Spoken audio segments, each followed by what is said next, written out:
उन सबको उठाया गया जेसीबी मशीन से, ट्रैक्टर की ट्रॉली से। हजारों की संख्या में वहां पर अपनी जान दी है। बॉडीज जो पानी में डाल दी गई हैं, उससे पानी कंटेमिनेट हुआ है और उस जहाज पे भी षड्यंत्र की बू आ रही है। सूचित षड्यंत्र है, दुखद है, हृदय विदारक है और अकल्पनीय है, पर इसके पीछे बहुत बड़ी साजिशें हैं। महाकुंभ के उस हादसे के बाद से संसद में बजट सत्र आ गया, तमाम चीजें हो गई, भाषण बजट सत्र पे होना है। विपक्ष के तमाम नेता कह रहे हैं आंकड़े दीजिए, सही नंबर दीजिए महाकुंभ पर।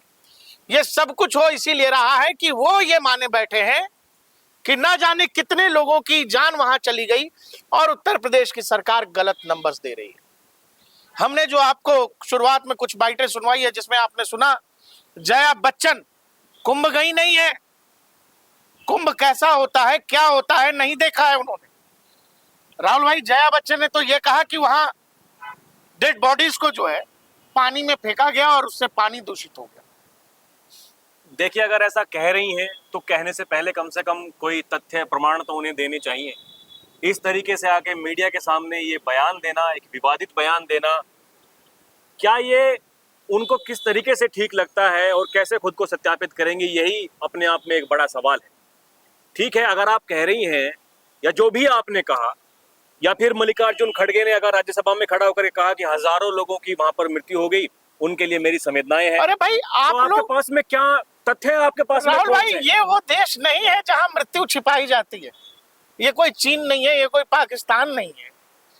हजारों लोग, मतलब 1000 परिवार। कहां है वो परिवार? वो परिवार होंगे जिन घरों के लोग गए होंगे, वो परिवार चुप हैं।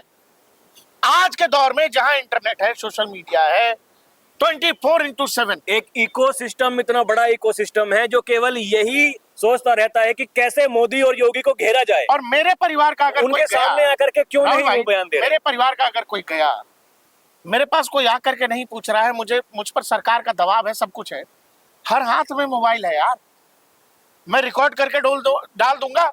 दुनिया में ऐसे लोग हैं जो मुझे शेयर कर देंगे।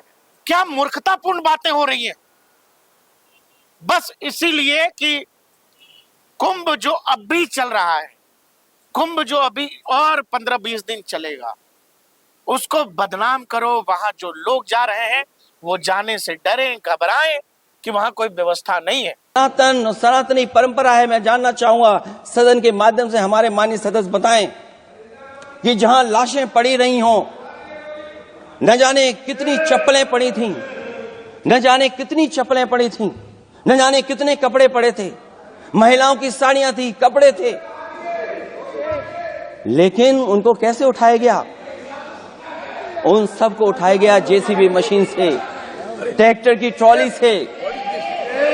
उनसे उठा करके कहां फेंका कोई नहीं जानता, लेकिन जब उनको लगा कि वहां से बदबू आ रही है, तो यही सरकार के लोग छिपाने लगे हैं। यही आपका महाकुंभ का आयोजन था। अखिलेश यादव संसद में बोले कि ट्रैक्टर से, बुलडोजर से, जेसीबी से वहां पर सब कुछ साफ हुआ है। आंकड़े दीजिए, बजट के आंकड़े तो दे रहे हैं, असली आंकड़े दीजिए। क्या आंकड़े चाहिए भाई, क्या आंकड़े चाहिए? जो चीज हुआ नहीं, सरकार कह दे मल्लिकार्जुन खड़गे कि हाँ, मैं कह दे कि हाँ 1000 लोगों की जान चली गई। यही सुनना है, यही सुनना, समझना है। सबसे बड़ी बात तो ये है कि जब आप किसी बात के आंकड़े मांग रहे हैं, सरकार ने आंकड़े दे दिए हैं, सरकार ने आंकड़े पेश उसी दिन कर दिए थे, घायलों की संख्या बताई थी और जो मृतक हैं उनकी संख्या वहां पर बताई थी। अब सवाल ये है कि उसके बाद में बार बार एक चीज कही जा रही है, बार बार एक चीज कही जा रही है, चाहे वो सड़क पर हो, चाहे संसद में हो, किसी भी चाहे प्लेटफॉर्म पे हो। अब देखिए, उसके बाद भी जो सिलसिला है श्रद्धालुओं का, वो रुक नहीं रहा है, लोग वहां पर जा रहे हैं। हमने देखा कि जो भूटान के नरेश हैं वो वहां पर पहुंचे, मुख्यमंत्री जी उनके साथ में गए, प्रधानमंत्री मोदी कल वहां पहुंचने वाले हैं, वो भी जा रहे हैं। उसके साथ में देखिए, ये तो बड़े लोग हो गए भाई, किसी देश का नरेश आ रहा है, हमारे देश का मुखिया वहां पर जा रहा है, इसके अलावा जो तमाम श्रद्धालु वहां पर जा रहे हैं, अब उनकी तो बातें सुन सकते हैं, वो क्या कह रहे हैं उनकी तो बातें सुन सकते हैं कि भाई वहां पर हो क्या रहा है। अब उस दिन जो हुआ था वो तो अपने आप में एक जांच का विषय है। राष्ट्रपति जी ने जो कुंभ में महान आयोजन चल रहा है उसकी भी चर्चा की है। कल रात तक खबर मिली 35 करोड़ लोग स्नान कर चुके हैं, 35 करोड़ लोग। उन्होंने दुख भी प्रकट किया, जो लोग एक हादसा हुआ उसकी भी जांच चल रही है और उस जांच में भी षड्यंत्र की बू आ रही है। जब पूरा जांच सामने आएगी तो वो हादसा किसने करवाया उनको शर्म से झुकना पड़ेगा, ये भी मैं कहना चाहता हूं। बीजेपी के नेता रविशंकर प्रसाद ने संसद में खड़े होकर के कहा है कि जो इस बात को कह रहे हैं, जो आंकड़े मांग रहे हैं, उन्हें शर्म आएगी जिस दिन उस जांच के नतीजे सामने आएंगे। वो छुपाने की जगह नहीं मिलेगी। ये अपने आप में एक बड़ी बात है। जो साधु संत हैं वहां पर, जो अखाड़े हैं, वो पहले दिन से कह रहे हैं कि इसमें जो साजिश की बू आ रही है। ये बहुत सारी ऐसी बातें हैं जो अपने आप में सवाल खड़ी करती हैं। अब क्योंकि आपको केवल विरोध करना है, उस नेता का विरोध करना है जिस नेता के आगे पीछे कुछ नहीं है। आप राजनीति में 2 बार 3 बार उनके सामने आकर के आपने देख लिया, मुंह की खानी पड़ी। सवाल कौन लोग पूछ रहे हैं? सनातन से जुड़ी इस पुरानी परंपरा पर सवाल किन लोगों का है, ये तो देखना पड़ेगा। ये वो लोग हैं जिनका रिकॉर्ड ये है कि राम भक्तों पर गोलियां चलवा दी, सरयू लाल हो गई, और डेड बॉडीज को बताते हैं लोग, ऐसी तमाम रिपोर्ट्स हैं, डेड बॉडीज को अंदर बोरी में रखकर ऊपर से रेत डालकर सरयू में डुबो दिया गया। उस समय सैकड़ों लोग हैं ऐसे जो जिन्होंने उस दौरान के घटना का वो जिक्र किया है। आज उन लोगों को सनातनी परंपरा की बड़ी चिंता हो रही है और वो लोग बड़े चिंतित है। भाई योगी आदित्यनाथ ने एक बयान दिया है, हम आपको वो सुनवा देते हैं। आप देख रहे होंगे समाजवादी पार्टी के अध्यक्ष के पिछले 2 महीनों के ट्वीट पर आप देखिए, इन्होंने जितने भी इस दौरान वक्तव्य दिए हैं, इस सदी के सबसे बड़े आध्यात्मिक और सांस्कृतिक आयोजन महाकुंभ प्रयागराज का विरोध करते हुए इनके ट्वीट सारे के सारे आए हैं। दुनिया में आ रही है। अब तक 34 करोड़ श्रद्धालुओं ने प्रयागराज के मां गंगा, मां यमुना और मां सरस्वती की त्रिवेणी के संगम में आस्था की पवित्र डुबकी लगाई है। दुनिया विभूत है। योगी आदित्यनाथ कह रहे हैं कि पिछले 2 महीनों में, अखिलेश यादव का ट्वीट देख लीजिए। अखिलेश यादव उत्तर प्रदेश के हैं, उत्तर प्रदेश के बड़े नेता हैं विपक्ष के। महाकुंभ को कोई प्रमोट तो नहीं कर रहे थे पिछले 2-2.5 महीने से अपने ट्वीट में, वही बात कह रहे हैं मुख्यमंत्री। और अब जब ये घटना हो गई है तो अखिलेश यादव कैसे रिएक्ट कर रहे हैं और क्या कर रहे हैं और किस तरह की राजनीति कर रहे हैं, ये भी दुनिया देख रही है राहुल भाई। और अखिलेश यादव उस पार्टी के संबंध रखते हैं जिसमें कहा जाता है कि इसी पार्टी ने एक वक्त में राम मंदिर श्रद्धालुओं पर बकायदा गोली चलवा दी थी अयोध्या में। गोलियां तो चलवाई, ऊपर से बयान ऐसा दिया कि ये जो हमने किया है, ये जो शांति व्यवस्था बनी रहे, प्रशासन का काम ठीक से चलता रहे, इस कानून व्यवस्था बनाने के लिए गोलियां चलवाई गई हैं। तो जो लोग कानून व्यवस्था गोली चला के करते थे, इस बात को समझ सकते हैं कि जो गोली चलवा करके कानून व्यवस्था बनाए रखना चाहते थे, सरकार को आज वो सरकार को कटघरे में खड़ा कर रहे हैं। ये सिखा रहे हैं कि प्रशासन कैसे चलना चाहिए। प्रशासन ऐसे चलना चाहिए जिस तरीके से वो घटना होने के बावजूद वहां पर 8 से 10 करोड़ श्रद्धालु पहुंचे, आस्था की डुबकी लगाई, उसके बाद अपने अखिलेश यादव ने ये भी कहा है कि कैसे आपने फूल बारिश की उस दिन, इतनी बड़ी घटना के बाद फूल की बारिश कैसे की, अभी तक नहीं समझ आ रहा कैसे की। जो संत अखाड़े हैं वहां पर, जो वहां पर पहले से ही मौजूद थे, जो कि कुर्बानी देना चाहते थे अपने स्नान की उस दिन, अगर वो वहां पर स्नान करने के लिए जा रहे हैं तो जो परंपरा पहले से चलती आ रही है कि अगर वो वहां पर जाएंगे तो उनके ऊपर पुष्प वर्षा की जाएगी, तो इसमें क्या दिक्कत? इस पूरी कहानी के कई सारे स्टेज थे। पहला था महाकुंभ को डिफेम करो, डिमीन करो, बता दो कुछ है ही नहीं, सब बर्बाद है, वो करते रहे। यादव तो ये भी कहते हैं कि जो कांवड़ यात्रा निकलती है हरिद्वार से, जब लोग कांवड़ लेकर के आते हैं, जल लेकर के आते हैं, उनके ऊपर क्यों पुष्प वर्षा की जाती है? यही अखिलेश यादव की सरकार में जब कावड़ लेने के लिए जाते थे, जो साउंड सिस्टम है उस पर बैन था। इस बात का अंदाजा आप लगा सकते हैं कि मानसिकता किसकी कैसी है। और क्या कि भाई आप कैसे ये कर सकते हो, फूल की बारिश कैसे हो गई। तो अखिलेश यादव से कोई ये पूछे, राम भक्तों पर गोलियां चलाने वाले लोग आज उनको इतनी चिंता हो गई कि महाकुंभ का आयोजन हो कैसे रहा है। दरअसल पहले जैसे मैंने आपको बताया कई सारे स्टेज थे इसके। एक था कि पहले डिफेम करो, डिमीन करो, कुछ नहीं है, कोई व्यवस्था नहीं है। वहां जब घटना हो गई तो लोगों को इतना डरा दो, इतना पैनिक कर दो कि कोई वहां जाए ही नहीं। उसमें भी जब कामयाब नहीं हुए तब उसी चीज को खींच रहे हैं जो एक घटना महाकुंभ में हुई है, क्योंकि बसंत पंचमी वाले दिन भी 3-4 करोड़ लोगों ने स्नान कर लिया, कहीं कोई किसी को खरोंच भी नहीं आई। और अब ये पूरा इकोसिस्टम बिलबिलाया इसलिए भी है राहुल भाई। 120 संदिग्ध कैमरे में देखे गए हैं, एआई कैमरे में देखे गए हैं, उनकी बकायदा शिनाख्त हो रही है। एसटीएफ संभव है उनको उठा लेगी। 16,000 के आसपास उस दिन उस समय मौकाए वारदात पर फोन एक्टिव थे, बहुत सारे फोन अब बंद हैं। उस लिहाज से भी जांच हो रही है। और बहुत सारे प्रत्यक्षदर्शियों ने कहा है कि लोग वहां नारेबाजी कर रहे थे। कुछ लोग कह रहे हैं कि कुछ लोग लाल झंडे के साथ थे, कुछ कह रहे हैं कि भगवा झंडा था कुछ के पास, कुछ कह रहे हैं कि जी लाल टोपी में लोग आए थे और भगदड़ की स्थिति वहां पर उत्पन्न की गई। तो क्या सरकार तो इस लिहाज से भी जांच कर रही है कि इसमें जो साजिश का मामला है, जो रविशंकर प्रसाद ने संसद में कहा है कि जो लोग पिछले 2 महीने से इसी काम में लगे हुए थे और अचानक जब घटना हो गई फिर उनके उस काम को और गति मिल गई, तो सरकार तो इस लिहाज से भी जांच कर रही है। सरकार तो हर पहलू से जांच कर रही है और जांच होनी भी थी, वो लाजमी थी, वो तो होनी थी जांच।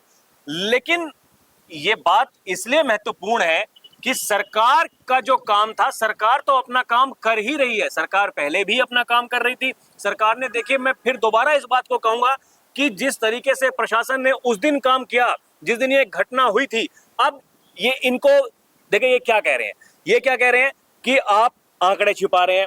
उस दिन आपने शाम को क्यों बताया? भाई जो लोग वहां पर पहुंचे हुए थे, तो आप क्या चाहते थे? ऐसी घटना एक और वहां पर हो जाए? भाई लोगों में पैनिक होगा, कैसे होगा, घबराहट होगी। इन सांसद, दर्शकों हम फिर कह रहे हैं, इन सांसदों के बयान सुनो। जया बच्चन जो कह रही है, वो चाहे मल्लिकार्जुन खड़गे कह रहे हो, वो चाहे अखिलेश यादव कह रहे हो, ये क्या कह रहे हैं और इनके कहने का भाव क्या है? क्या भाव है? भाव ये है कि वहां जो भीड़ अब भी जा रही है, जो श्रद्धालु अब भी जा रहे हैं, वो क्यों जा रहे हैं? क्योंकि वहां तो सब अस्त व्यस्त है, सरकार तो सब कुछ छुपा रही है और सरकार ने वहां कोई व्यवस्था भी नहीं कर रखी है। आप बताइए, आखिर ऐसा झूठ महानायक अमिताभ बच्चन की पत्नी और राज्यसभा सांसद समाजवादी पार्टी जया बच्चन, क्या तथ्य है? क्या कहीं छपा है, कहीं लिखा है, कोई वीडियो है उनके पास? वो कुंभ गई है, कह रही है कि सबों को पानी में फेंका गया। कुछ भी कहने से पहले अगर आप किसी बात को कह रहे हैं, प्रकाश भाई, अगर हम किसी बात को कह रहे हैं तो हम तथ्य पेश कर रहे हैं ना। हम तो दिखा रहे हैं कि भाई लोग क्या कह रहे हैं, हम तो दिखा रहे हैं कि संत क्या कह रहे हैं। जो वीडियोस अवेलेबल हैं, लोगों की बाइट्स हैं, वो सभी तो हम अच्छा, ये भी कोशिश थी कि संतों के का जो हुजूम है उसको भड़का दिया जाए, उससे कहलवा दिया जाए कि कोई व्यवस्था नहीं है, कोई इंतजाम नहीं है। सबसे बड़ी तो बात यही साथ आ गए कि संत खिलाफ हो जाएं योगी आदित्यनाथ के, सरकार के, प्रशासन के, लेकिन वो तो हुआ नहीं। अब पेट में दर्द इस बात से हुआ कि जो करना चाहते थे वो हुआ नहीं। अब क्या काम कीजिए, अब फिर से ऐसी बातें बोलिए ताकि जो श्रद्धालु हैं वो घबराएं, उनमें घबराहट हो, कोई ऐसी वहां पर पैनिक वाली सिचुएशन फिर से वहां पैदा हो। पर लेकिन क्या ऐसा हो सकता है भाई? अगर योगी आदित्यनाथ, वो पहले से ही बड़ी अपनी नजर वहां पर बनाए हुए थे, वो अब भी जब ये शाही स्नान तीसरा था बसंत पंचमी के दिन, तो वो कंट्रोल रूम में बैठ करके एक एक चीज पर नजर रख रहे थे सूबे के मुखिया योगी आदित्यनाथ। ये अपने आप में एक बड़ी बात है, किस तरीके से सूबे का मुखिया वो सब कुछ चीजों को वहां पर देख रहा है। उसके बाद में लोग वहां पर वीआईपीज आ रहे हैं, वीवीआईपीज भी आ रहे हैं, श्रद्धालु भी वहां पर पहुंचे, सबकी व्यवस्था है। दुर्घटना हुई राहुल भाई, इतनी दुखद दुर्घटना हुई, दुख प्रकट करने का बिल्कुल सबको, मतलब किसी का भी परिवार से कोई जा रहा है तो हर व्यक्ति तकलीफ में, भाई कोई खुश नहीं होता है ऐसी घटनाओं पर। लेकिन इन घटनाओं का राजनीतिकरण करना, इन घटनाओं का राजनीतिक मुनाफे के लिए इस्तेमाल करना कि अब हम गेन कर जाएंगे, अब इस व्यक्ति की छवि बर्बाद हो जाएगी, यही तो कोशिश है ना। यही कोशिश है और वो काफी बार हमने देखा है ऐसी कोशिशें जो करते हैं नेता वो उन्हीं के ऊपर उल्टी पड़ती है। नरेंद्र मोदी और योगी आदित्यनाथ, आप जब जब इनको लेकर खोटा और झूठा प्रचार चलाओगे, ये जनता समझ जाती है। नरेंद्र मोदी को लेकर क्या क्या नहीं कहा गया, राफेल, नोटबंदी, जीएसटी, जाने क्या क्या, जनता मानी, जनता को समझ आया। योगी आदित्यनाथ को लेकर फिर वही उसी तरह का झूठ प्रपंच। लोग जानते हैं कि जो, अरे भाई वहां जो ऋषि मुनि पहुंचे वो बता रहे कि ऐसा कभी कुछ हुआ ही नहीं था, कभी कुछ हमने ऐसा अपने जीवन में देखा ही नहीं। तो वो कोई झूठ थोड़ी बोल रहे हैं, उनको योगी आदित्यनाथ प्रशासन ने कोई अलग से फंड थोड़ी दे दिया झूठ बोलने के लिए। लेकिन एक घटना के आधार पर लोगों में गलतफहमी, झूठ, प्रपंच का ऐसा प्रसार कर दो कि लोग वहां जाने से डरे, लोग वहां जाके घबराएं, और जो लोग वहां हैं उनको इस बात का वो कर दो, भरोसा दिला दो कि यहां से निकलना ज्यादा मुनासिब है, और वो भगदड़ की स्थिति फिर हो, ताकि हम बता सके। बताइए, लोग इस तरह से सदन के पटल पर झूठ बोल रहे हैं। 1000 लोग, दर्शकों एक बहुत सिंपल चीज आपको बता रहा हूं राहुल भाई, 1000 लोगों के परिवार के लोग चले जाएंगे और कहीं कोई खबर नहीं आएगी, कहीं कोई चश्मदीद नहीं होगा, कहीं कोई परिवार वाला नहीं होगा, कहीं ढूंढते बिलखते लोग नहीं होंगे। ये बातें अगर आज से 20-22 साल पहले कही गई होती तो शायद इन पर यकीन किया जा सकता आज था। छुपता है क्या लेकिन कुछ? आज सोशल मीडिया के जमाने में जब एक अरे हमें बाद में पता चलता है, पहले लोगों को पता चल जाता है कि भाई क्या हुआ क्या नहीं हुआ, न्यूज चैनलों पे खबर बाद में आती है, पहले वो सोशल मीडिया पर ट्रेंड करने लगती है। तो ये अपने आप में बहुत बड़ी बात है, तो और बस इन बातों से सीखना ऐसी चाहिए। गलतफहमी, ऐसा गलत प्रचार बस किया जा रहा है कि किसी भी तरह से योगी आदित्यनाथ की राजनीतिक बलि ली जाए, राजनीतिक तौर पर उनको कमजोर कर दिया जाए। और ये वाला मोमेंटम जो सब कुछ योगी आदित्यनाथ ने संभल में क्या किया सबको पता है, संभल में क्या किया, उपचुनाव में क्या किया सबको पता है। तो वो राजनीतिक विद्वेष कह लीजिए, राजनीतिक बदला कह लीजिए, एक मौका मिला है महाकुंभ में, और उसको वो ज्यादा से ज्यादा कैपिटलाइज करना चाहते हैं, ज्यादा से ज्यादा बड़ा दिखाने की कोशिश कर रहे हैं कि महाकुंभ में क्या है, कुछ है ही नहीं। जया बच्चन कह रही है ऐसा कहीं हुआ है एक शहर में इतने लोग, अरे भाई कभी गए जाके देखिए मैडम, कभी वहां जाइए तो शायद आपको समझ में आएगा। आपको समझ तो इसलिए भी नहीं आ सकता कि आप चुनकर तो वहां पहुंची नहीं है, समाजवादी पार्टी ने आपको राज्यसभा में भेज रखा है। अगर आप जनता के बीच में आप रहती, अगर तो आपको समझ में आता कि भावना क्या होती है, जनभावना क्या होती है, श्रद्धा क्या होती है। आप इलेक्टेड है नहीं, आप है सिलेक्टेड। संसद में जब होती हैं तो आपसे जुड़ी ऐसी ऐसी खबरें आती हैं कि जहां विवादित रूप ही आपका आता है एक, और आप आकर के दो लोगों को ज्ञान दे रही है महाकुंभ पर कि वाटर वहां कंटामिनेट हो गया है। क्यों? क्योंकि वहां शव डाले जा रहे हैं। इस तरह का झूठ, सफेद झूठ, जिसका तथ्य से कोई कहीं लेना देना नहीं। और समाजवादी पार्टी के नेता, सांसद बोलती हैं, और अब खुद अखिलेश यादव संसद में कह रहे हैं कि ट्रैक्टर, जेसीबी और तथ्य दीजिए, नंबर दीजिए, नंबर क्यों छुपा रहे हैं? तो नंबर देंगे नरेंद्र मोदी, आज बोलने वाले हैं, प्रधानमंत्री सदन में जवाब देने वाले हैं। आप लोग भी इंतजार कीजिएगा।